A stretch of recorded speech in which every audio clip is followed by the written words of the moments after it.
أهلا بيك في كافي دوز، المكان اللي هتشوف فيه القهوة والتحفيز والوعي.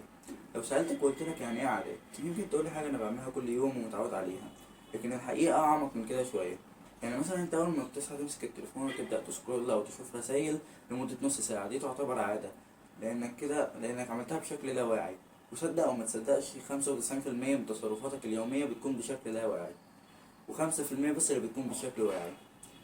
هنا اقول لك ازاي العاده بتتكون. العاده بتتكون من 3 حاجات: اشاره وفعل ومكافاه.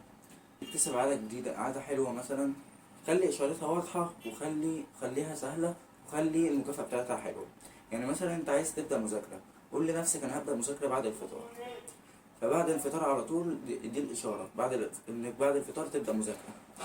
وخلي المكافاه بتاعتها حلوه، زي انك تاخد نص ساعه راحه او تعمل حاجه انت بتحبها. ولو انت عايز تبطل عاده وحشه، وما تنساش تخليها سهلة. يعني انت جهز الكشاكيل والكتب وكل حاجة قبل المذاكرة، عشان لما تيجي تذاكر تلاقي الطريق مفتوح وما تكسلش. لو انت بقى عايز تبطل عادة وحشة، تعمل ايه؟ تمسك التليفون او تقلل استخدامه، سيبه في أوضة تانية، واقعد انت في أوضة تانية، اقرا كتاب او اعمل أي حاجة تانية، وسيب التليفون في الأوضة مثلا. وخلي اشارتها مش واضحة.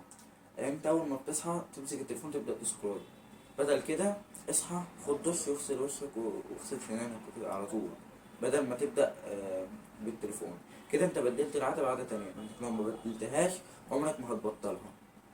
مراجعة سريعة: لو انت عايز تكتسب عادة جديدة، خليها سهلة وخلي اشارتها واضحة، وخليها مكافئتها مرضية.